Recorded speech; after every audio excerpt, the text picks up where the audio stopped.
దేవుని స్తోత్రం. హల్లెలూయా, హల్లెలూయా.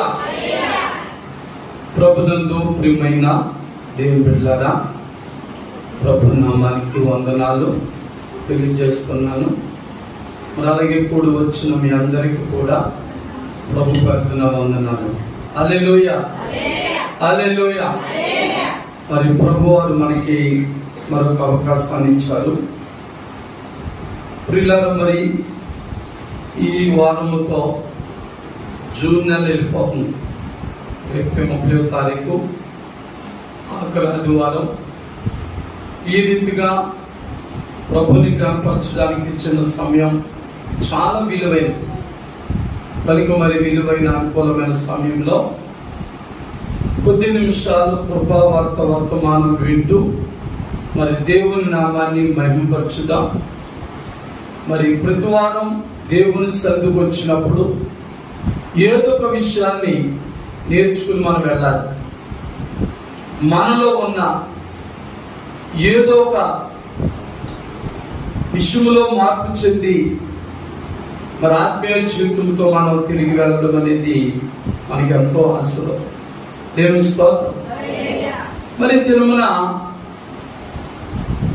మరి ఒక ప్రత్యేకమైన మాట చెప్పాలని, వర్తమానం చెప్పాలని ఆశపడుతున్నాను.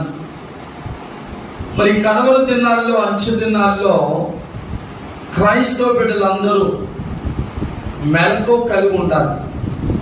ఏం కలిగి ఉండాలండి? మెలకువ కలిగి ఉండాలి.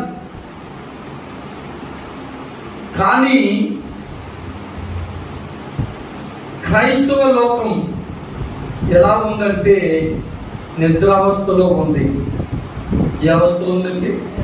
నిద్రావస్థలో ఉన్నారు. ఆత్మీయంగాను శారీరకంగా కూడా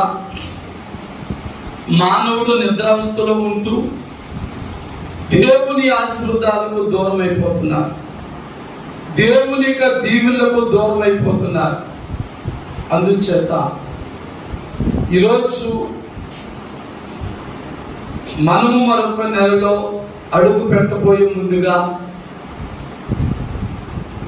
మరి ఈ రోజుతో ఆఖరి ఆదివారం జూన్ నెల కాబట్టి మరి 6 నెలలలో ఎంతమంది ఎంతగా దీవెనలు పొందారో పరీక్షించుకోండి. ఎంతమంది ఇంకా ఆశీర్వాదములు పొందకుండా ఈ 2025వ సంవత్సరంలో అర్ధ సంవత్సరాలు ముగించుకున్నారో అది కూడా జ్ఞాపకం చేసుకోండి. ఎందుకంటే మనం దేవుని మందిరమునకు వచ్చినప్పుడల్లా ఏదో ఒక ఆశీర్వాదం పట్టుకుని వెళ్ళాలి. ఎందుచేత దినాలు చాలా భయంకరంగా ఉన్నాయి. ఎక్కడ చూసినా శాంతి లేదు, సంతోషం లేదు, ఆనందం లేదు. ఇలాంటి పరిస్థితుల్లో దేవుని మందిరాలకు వచ్చిన మనం నా భారం యెహోవా మీద మోపాను అని ప్రార్థన చేసుకుని మంచి దీవులు పట్టుకుని వెళ్ళాలి. మరి అలా వెళుతున్నావా లేదా? అలా వెళ్ళలేకపోవడానికి గల కారణాలేంటి అని మనం ఆలోచన చేస్తే మరి నా మట్టుకు క్రైస్తవ లోకం అంతా నిద్రావస్థలో ఉందని తెలుస్తుంది. అందుచేత ఈరోజు మన ధ్యానాంశం ఏంటంటే నిద్ర వలన కలిగే ప్రమాదములు. చెప్పండి, నిద్ర వలన కలిగే ప్రమాదములు. చాలా మంది నిద్రకి ప్రార్థన చేస్తున్నారు. దేనికి ప్రాధాన్యత అండి? నిద్ర. నిద్రపోవడమే. పగలు రాత్రులు అనేది లేకుండా, సమయము అసమయం అనకుండా నిద్రపోతూ ఉంటారు.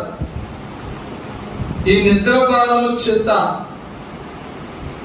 చాలా విషయాలు మర్చిపోతారు. కానీ అన్నిటినీ చెప్పను. కానీ మనము మందిరములో ఉన్నాము కనుక ఈ నిద్రావస్థతో చాలా మంది దేవుని మర్చిపోతున్నారు.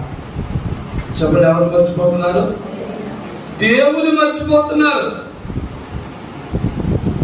దేవుని మర్చిపోయి నిద్రావస్థలో పడిపోయి పిల్లరా చాలా ప్రమాదాలకు గురవుతున్నాం, చాలా నష్టాలకు కష్టాలకు గురవుతున్నాం.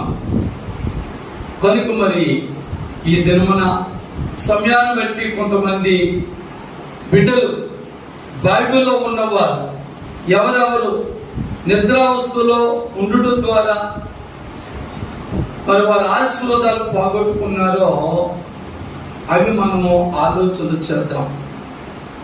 అందుచేత నేటి మన ధ్యాన అంశం ఏంటంటే నిద్ర వలన కలిగే ప్రమాదములు లేదా నష్టములు.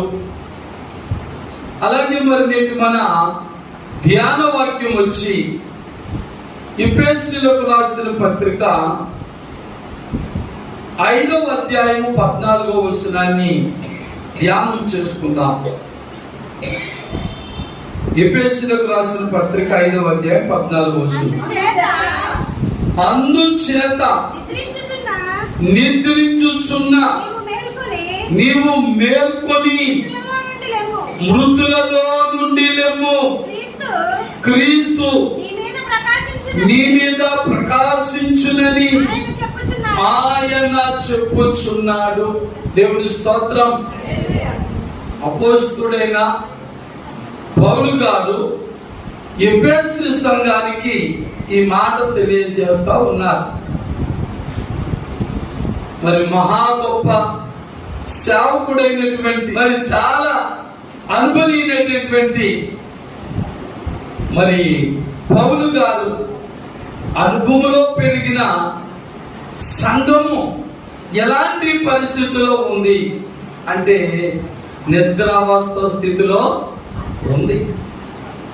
అందుచేత మరి పౌలు గారు ఈ ఎఫెసు సంఘాన్ని ఏమని ప్రోత్సహిస్తున్నాడంటే నిద్రించుచున్న నీవు మేల్కొనుము అన్నాడు. రెండవది మృతులలో నుండి లెమ్ము అన్నాడు. మూడవది క్రీస్తు నీ మీద ప్రకాశించును అని చెప్పారు. దేవుని స్తోత్రం. ఇక్కడ ఒక మాట జ్ఞాపకం చేసుకుందాం. నిద్రపోతున్న వ్యక్తులను ఎక్కడి నుంచి లేమన్నాడు? నిద్రలోంచి లేమన్నాడా? మృతులలో నుండి లెమ్ము అన్నాడు. ఎందుకు ఆ మాట వాడాడు అంటే నిద్రించుచున్న వ్యక్తి మరణించిన వ్యక్తితో సమానం ఉంది కదా. నిద్రపోతాం, అన్నీ మర్చిపోతాం. చనిపోయిన వ్యక్తి సమస్తాన్ని ఎలాగైతే మరి మర్చిపోతాడో అలాగే నిద్రపోతున్న వ్యక్తి కూడా అన్నీ మర్చిపోతాడు. ఉదయం మరలా లేచే వరకు ఏమి గుర్తుకుండవు. కానీ ఆ చనిపోయిన వ్యక్తికి నిద్రపోతున్న వ్యక్తికి తేడా ఒకటే, ఊపిరి ఆడతారు. నిద్రపోయిన వారికి ఊపిరి ఆడుతుంటుంది, మరి చనిపోయిన వారికి ఇంకా ఊపిరి ఆడదు. కానీ క్రైస్తవ సంఘములు ఎలా ఉన్నాయంటే మృతులైన వారుగా ఉన్నారు. ఎలా ఉన్నాయంటే సంఘాలు మృతులైన వారు ఉన్నారు. దేవుడు పాస్టర్ గారు మీరు ఎంత మాట వేశారు, మేమంతా సజీవులమే కదా అంటే రిఫరెన్స్ చేయదు. కానీ ప్రకటన గ్రంథంలో ఉంది జీవించుచున్నవన్న పేరు మాత్రం ఉన్నది కానీ నీవు మృతులవే. ఇప్పుడు చెప్పండి మరి పౌలు గారు మృతులలో నుండి లెమ్మో అని చెప్పడానికి గల కారణం ఏంటి? మనం అనుకుంటున్నాం నేను బ్రతికే ఉన్నాను, జీవిస్తూనే ఉన్నాను అనుకుంటున్నాం పేరు మాత్రానికే. కానీ మనమంతా ఆత్మీయంగా మృతులమైపోయాం. ఆత్మీయ జీవితం లేదు, భక్తి జీవితం లేదు, ప్రార్థన జీవితం లేదు. మన బ్రతుకులలో ఇవన్నీ కూడా కోల్పోయి ఏదో వస్తున్నాం వెళ్తున్నాం. మరి అలా ఉండకూడదు. సంఘం అంటే సంఘం ఎప్పుడు కూడా మెలుగుగా ఉండాలి. దేవుని స్తోత్రం. హల్లెలూయా. మరి దెస్సలోని పత్రిక తీయొద్దు. అక్కడ అక్కడ కూడా పౌలే దశలోని సంఘం చెప్తారు, మెలకుగా ఉండి ప్రార్థన చేయనంట. దేవుని స్తోత్రం. అంటే సంఘం ఎప్పుడు కూడా మెలకుగా ఉండాలి. అంటే ఇక నిద్రపోవద్దా, తినొద్దా, త్రాగొద్దా కాదు. ప్రసంగి 3:1 అంటాడు, ప్రతి దానికి సమయము కలదు. దేవుని స్తోత్రం. మానవుడు నిద్రపోవడానికి సమయం ఉంది, తినడానికి సమయం ఉంది, ప్రార్థించడానికి సమయం ఉంది, బైబిల్ చదవడానికి సమయం ఉంది, మందిరానికి రావడానికి సమయం ఉంది. దేవుని స్తోత్రం. పౌలు అంటాడు, ప్రతిదీ సమస్తం కూడా క్రమముగాను మర్యాదగాను జరగనీయుడి. దేవుని స్తోత్రం. క్రైస్తవ జీవితంలో ప్రతిదీ కూడా క్రమముగా మర్యాదగా సక్రమముగా జరగాలి. జరుగుతున్నాయా అంటే ఇదిగో ఎఫెసు సంఘంలో జరుగుతలేదు. ఎఫెసు సంఘము ఎలాంటి పరిస్థితుల్లో ఉందంటే నిద్రలో ఉన్నది, నిద్రపోతున్నది. లోక పరిస్థితులు చూసి కూడా ఇంకా నిద్రావస్థలోనే ఉంది. దేవుని యొక్క మహిమ ఆ సంఘం మీద ప్రకాశించే పరిస్థితి లేనటువంటి స్థితిలో ఉంది. ఏదో వస్తున్నారు, వెళ్తున్నారు, ఏదో కార్యక్రమాలు చేస్తున్నారు తప్ప మూడో మాట అక్కడ ఉన్నాడు, దేవుని క్రీస్తుని మీద ప్రకాశించుచున్నాడన్న. ప్రతి సంఘం మీద, ప్రతి క్రైస్తవుని మీద, ప్రతి సేవకుని మీద కూడా దేవుని యొక్క కాంతి, దేవుని యొక్క వెలుగు ప్రకాశింపజేయబడాలి. దేవుని స్తోత్రం. ఈ కడవల దినాల్లో, అంచు దినాలలో అలాంటి సంఘంగా మనం ఉండాలి, అలాంటి వ్యక్తులుగా మనం ఉండాలి. అంతేగాని ఎవరో మనం లేపేవారిగా. మరి ఇక్కడ ఎఫెసు సంఘాన్ని పౌలు గారు లేపుతున్నారు. ఏమని? నిద్రించుచున్న నీవు మేల్కో. దేవుని స్తోత్రం. దేని బిడ్డ, దేవుని మందిరానికి వస్తున్నా నీ ఆత్మీయ జీవితం మెలకువగా ఉందా, నిద్రలో ఉందా? అలాగే కొంతమంది మందిరంలోకి వచ్చి నిద్రపోతుంటారు శారీరకంగా. అవునా? మందిరంలోకి వచ్చి కూడా నిద్రపోతారు. అసలే మరి మీ పాస్టర్ గారు ప్రసంగాలు పెద్ద పెద్ద కేకలతో ఉండవు, నవ్వులతో ఉండవు కాబట్టి చక్కని జ్వాలపాట్లో ఉండే నిద్రపోతుంటారు. అలా నిద్రపోకూడదు, నిద్రపోకూడదు పిల్లరా. అలాగంటే మీరు బైబిల్ వాక్యం చెప్పచ్చు, ఆత్మశుద్ధమే కానీ శరీరం బలహీనం. పాస్టర్ గారు అల్లారు శిష్యులు చెప్పినట్లుగా మా శరీరం చాలా బలహీనం అంటాడు అని చెప్పచ్చు. మీరు అలా చెప్పకూడదు. ప్రభువు అంటాడు, నా ఆత్మ సిద్ధం, నా శరీరం కూడా సిద్ధం అంటాడు. హల్లెలూయా. నేను ఆత్మతోనూ ప్రార్థన చేతును, శరీరంతోనూ ప్రార్థన చేతును. దేవుని స్తోత్రం. ఎందుకు చేత ఆత్మ శరీరం అంత సిద్ధంగా ఉండడానికి గల కారణం ఏంటంటే దేవుని వాక్యము చేత, దేవుని ప్రార్థన చేత ఆయన తన శరీరమును నలుగుగొట్టుకున్నానంటారు. దేవుని స్తోత్రం. అలాంటి అనుభవంలోకి మనం రావాలి. దినాలు చాలా భయంకరంగా ఉన్న ఈ కలవర దినాల్లో ఇంకా నేను నిద్రావస్థలో ఉంటాను. ఖాళీ ఉంటే చర్చికి వెళ్తాను, మత్తు లేకుండా మెలుగుగా ఉంటే చర్చికి వెళ్తానంటే కుదరదు. హల్లెలూయా. ప్రతి వారు కూడా మెలకువ కలిగి ఉండాలి. ఎప్పుడు ఏ శోధన, ఏ సమస్య నా మీదకి వస్తుందో, నీ మీదకి వస్తుందో తెలియనటువంటి దినాల్లో ఉన్నాం. ఎందుచేత పరిశుద్ధ గ్రంథం చెబుతుంది, గర్జించు సింపలే ఎవరిని మృంగుదునని సాతాను గారు ఏం చెప్తున్నాడు? తిరుగులాడుచున్నాడు.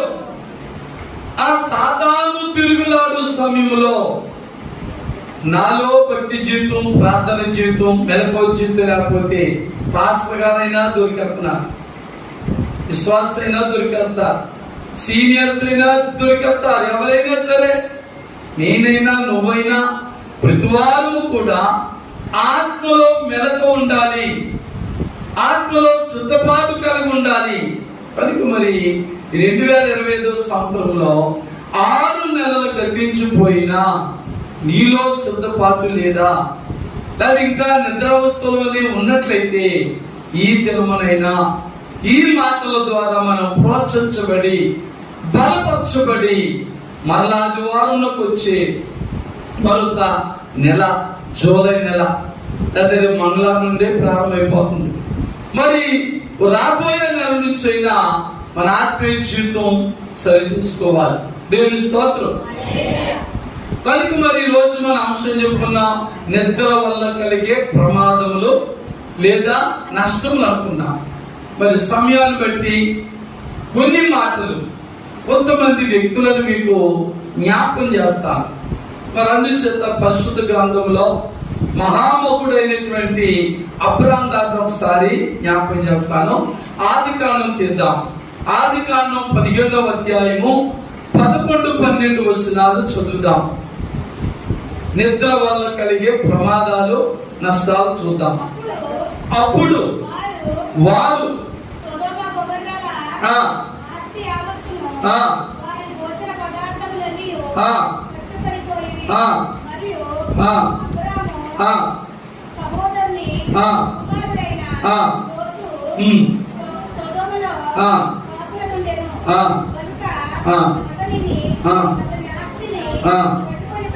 అది చదువుతుంది మరి కాదు, అది కాదు.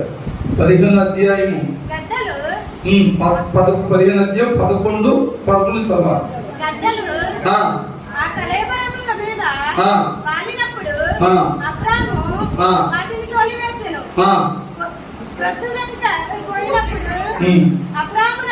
చూడండి, ప్రొద్దు గురికినప్పుడు అబ్రాహామునకు గాఢ నిద్ర పట్టెను.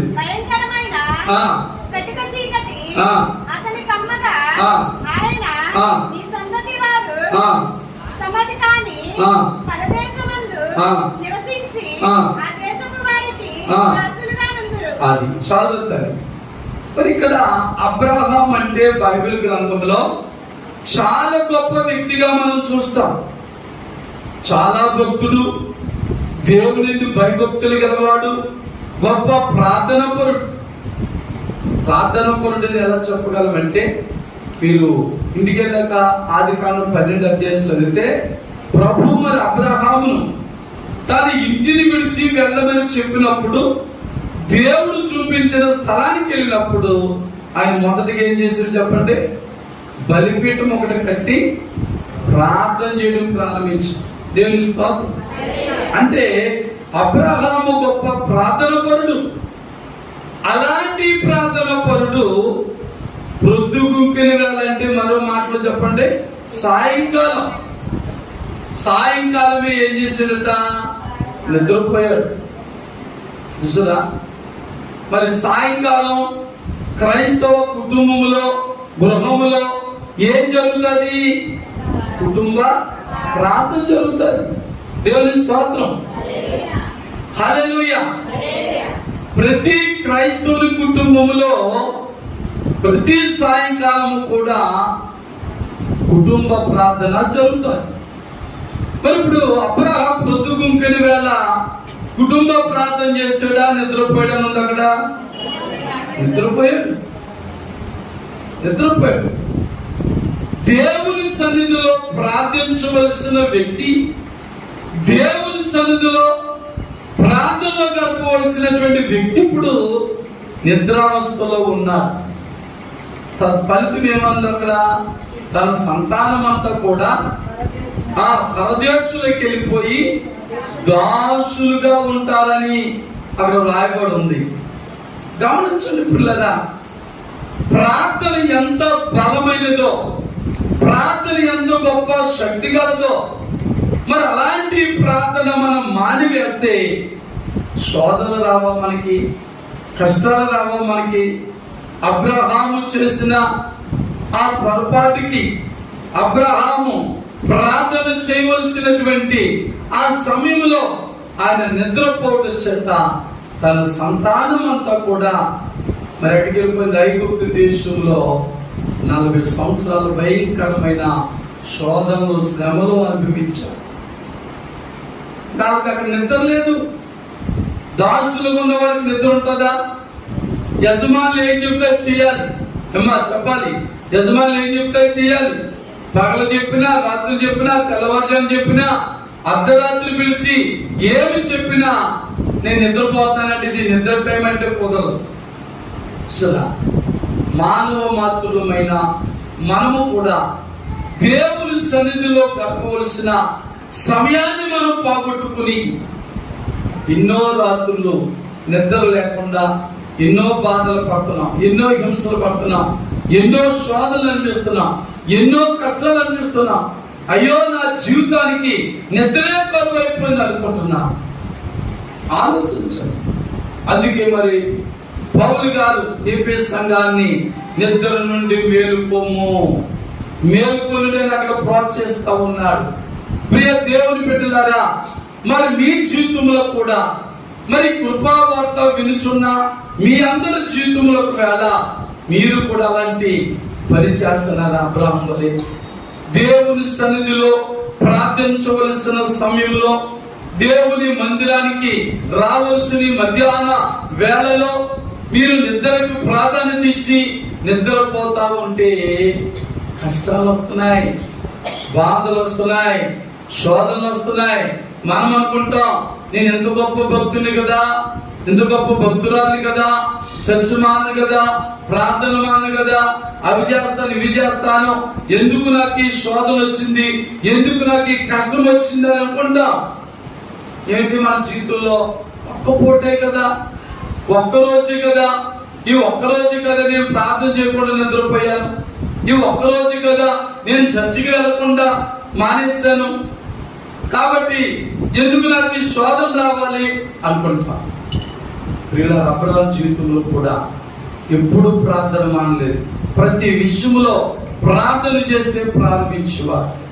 అలాగే మనం కూడా దిన ప్రారంభం ప్రార్థనతో ప్రారంభించాలి. అంటే తెల్లవారుజాము లేచి ప్రార్థన చేసుకోవాలి. నువ్వు ఏ పనికి వెళ్ళినా, ఏ ప్రయాణానికి వెళ్ళినా, ఏ ఉద్యోగానికి వెళ్ళినా, ఏ వ్యాపారానికి వెళ్ళినా ప్రార్థన చేసుకుని నువ్వు బయటకు వెళ్ళాలి. అలాగే నువ్వు ఏం త్రాగుతున్నా, ఏం తింటున్నా ప్రతిదీ కూడా ప్రార్థన చేసుకునే నువ్వు తినాలి, త్రాగాలి. దేవుని స్తోత్రం. క్రైస్తవ జీవితంలో ప్రార్థన అనేది ఒక ఆనవాయితీగా, ఒక అనుభవంగా నీలో నువ్వు చేసుకున్నట్లయితే ఏ ప్రమాదము రాదు. దావీదు గారు అంటారు, నేను పడుటకు కొంచెములోని తప్పితనంటాడు. దేవుడు తప్పిస్తాడు. దేవుడు తప్పగా నిన్ను నన్ను కూడా ఏ శోధన వచ్చినా, అది మనల్ని ఎంత భయంకరంగా బాధ పెట్టాలన్నా, మన భార్యలను చూసినా దేవుడు మనలను రక్షిస్తూ ఉంటాడు. కనుక ప్రార్థన చాలా విలువైనది. అబ్రహాము తన ప్రార్థన జీవితాన్ని మరి నిద్రతో గడుపుడు చేత మరి సాయంకాల వేళ చేయవలసిన ప్రార్థన చేయకుండా నిద్రపోటు చేత తనకే కాకుండా తన సంతతి వాళ్ళందరికీ కూడా దాసులైపోయే పరిస్థితి ఏర్పడ్డారు. దేని బిడ్డ, దేవుని నమ్ముకున్న నీవు నేను కూడా చేస్తున్న తప్పు మనకులకే కాదు, మన కుటుంబాన్ని అంతా కూడా శోధనకరముగా, వేదనకరంగా, బాధకరంగా మారుస్తుంది సాతాను. అందుచేతే సాతానుకు చోటు ఇవ్వద్దు. మనం ఎవరికి చోటు ఇవ్వద్దండి? సాతానుకు చోటు ఇవ్వద్దు. దేవుని సన్నిధిలో మరి నువ్వు చేయవలసిన క్రమం ప్రకారంగా సమస్తం కూడా జరగవలసిందే. దేవుని స్తోత్రం. మరి రెండు ఆయన గురించి తెలుసుకుందాం. మరొక మాట, న్యాయాధిపతులు గ్రంథంలో నుండి, న్యాయాధిపతులు గ్రంథంలో నుంచి 16వ అధ్యాయం 20-21 కరెక్ట్గా తీసి చదువుదాం. కంగారు పడొద్దు ఎవరు కూడా. న్యాయాధిపతులు గ్రంథం 16వ అధ్యాయము 20-21.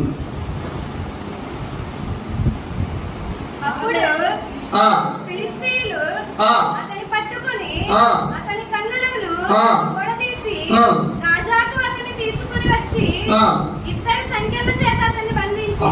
చాలా ఇక్కడ మనకు ఒక ఆయన కనపడుతున్నాడు. ఎవరైనా? సంసోను గారు. సంసోను గారు చాలా బలవంతుడు. దేవుడిచ్చిన బలమని. శారీరకంగా బలవంతుడే, అతనిలో ఉన్నటువంటి దైవభక్తిని బట్టి, ప్రార్థన జీవితాన్ని బట్టి దేవుని యొక్క బలము కూడా అతను పొంది. అంత గొప్ప బలవంతుడు ఒకానొక రోజున ఎలాంటి పరిస్థితికి వచ్చాడని రాయబడి ఉంది. తన శత్రువుల చేత కళ్ళు పీకించుకునే పరిస్థితికి వచ్చాడు. చాలా సార్లు మరి ఫిలిష్తీయులు మరి సంసోన్ని బంధించాలని చూశారు, కానీ బంధించలేకపోయారు. దేవుని బలముతో, తన బలముతో అతడు సాధించేవాడు. కానీ ఇక్కడ మనం చూస్తే మరి ఇంకా కనుసరి యెహోవా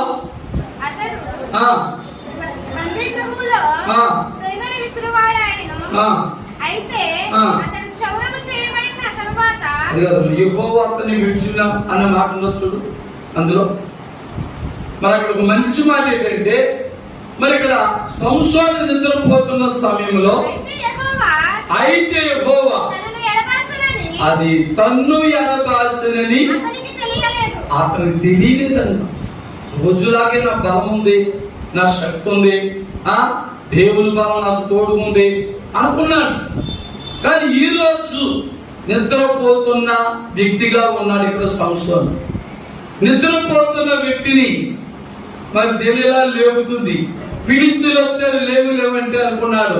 లేచి ఎప్పుడులాగే నాకు బలం ఉంది, దేవుని బలం ఉంది, నా బలం ఉంది అనుకున్నాడు. కానీ ఈరోజు ఫిలిష్తీయులు ఏమి చేయలేకపోయాడు. ఎందుచేత యెహోవా అతన్ని ఎడబాల్చాడు. యెహోవా అతన్ని ఎడబాల్చాడు. కారణం నిద్రమత్తు వల్ల దేవుని సన్నిధిలో ప్రార్థించవలసిన వ్యక్తి నిద్రమత్తు గలవాడుగా ఉండుట చేత మరి దేవుడు అతన్ని విడిచిపెట్టాడు. శోధనలో పడ్డాడు, కష్టంలో పడ్డాడు. కనుక దేవుని పెట్టాడా, ప్రార్థన సమయాన్ని మనం పాడు చేసుకోవద్దు. ఏ సమయం అండి? ప్రార్థన సమయం. అది వ్యక్తిగత ప్రార్థనే కావచ్చు, కుటుంబ ప్రార్థనే కావచ్చు, ఆదివారం ప్రార్థనే కావచ్చు, శుక్రవారం ప్రార్థనే కావచ్చు, బుధవారం ప్రార్థనే కావచ్చు, ఏ గృహంలో మన సంఘటనలు జరిగే ఆ కూటమే కావచ్చు. ప్రార్థన అనేది మనం పోగొట్టుకోవద్దు. సంసోను అనుకుంటున్నాడు, నిద్రలో లేచి అనుకుంటున్నాడు, నేను బలవంతుడిని కదా, నాకు దేవుని బలం కూడా ఉంది అనుకుంటున్నాడు. కానీ ఇంతకాలం అతడు జయించింది తన బలముతో పాటు దేవుని బలం ఉంది కాబట్టి జయించాడు. ఇప్పుడు ప్రార్థన జీవితానికి బదులుగా నిద్రలో ఉన్నాడు కాబట్టి దేవుడు అతన్ని విడిచిపెట్టాడు. జాగ్రత్త పిల్లరా, ఎంతవరకు మీరు నిద్రపోయే వారు ఉన్నారు, ఎంతవరకు మీరు ప్రార్థన చేసే వ్యక్తులుగా ఉన్నారో ఆలోచన చేయండి. చాలా జాగ్రత్త. అబ్రహాము నిద్ర వల్ల తన సంతానానికి దాసత్వం వచ్చేలా చేసుకున్నాడు. సంసోను నిద్ర వల్లనే తనకున్న బలం, దేవుని బలమును పోగొట్టుకుని మరిగా శత్రువులకి బందీ అయిపోయి పళ్ళు పోగొట్టుకున్నారు. మరొక వ్యక్తిని చెప్పి నేను ముగిస్తాను కదా. మరొక వ్యక్తి అపోస్తలుల కార్యాలు 20 అధ్యాయం 9వ వచనంలో ఉంటాడు. ఇది చాలా అవసరమా ఈ రోజుల్లో, నీకు నాకు కూడా చాలా అవసరం. చదువుతల్లి. అప్పుడు ఐతుకోను ఒక యవనస్తుడు కిటికీలో కూర్చుండి గాఢ నిద్రపోయి పౌలు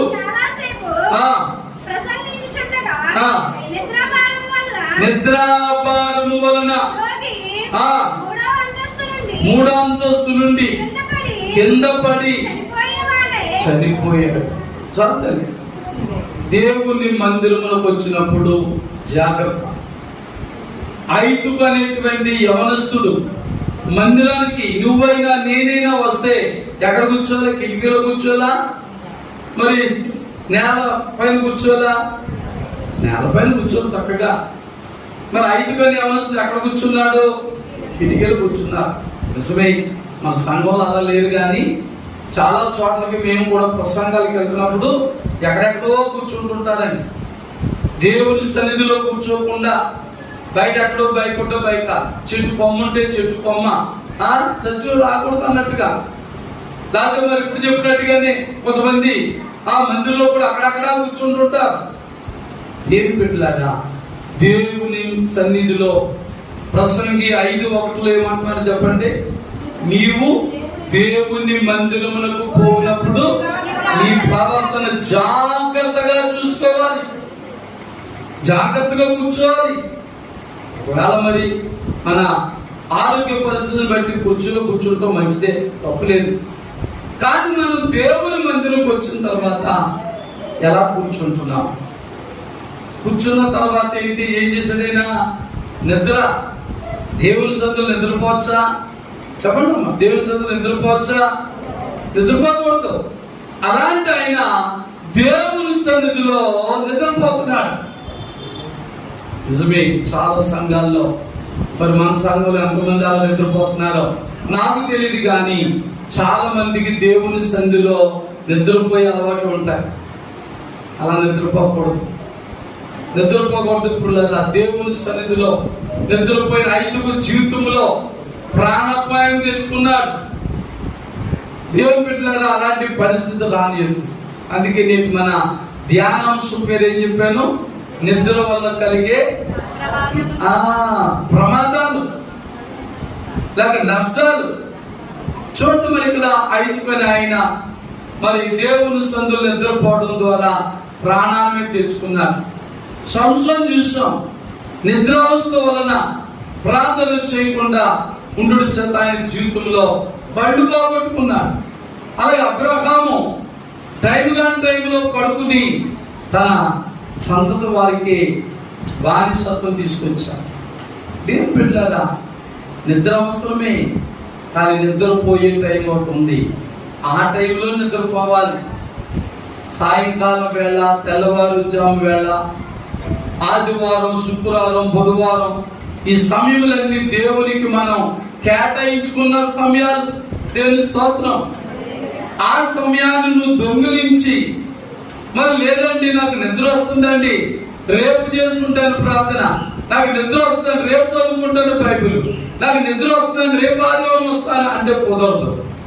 దేవునికి ఇచ్చే సమయాన్ని దేవునికి ఇవ్వాలి. అలాగే చేయలేకపోతుంది ఎఫెసీ సంఘం.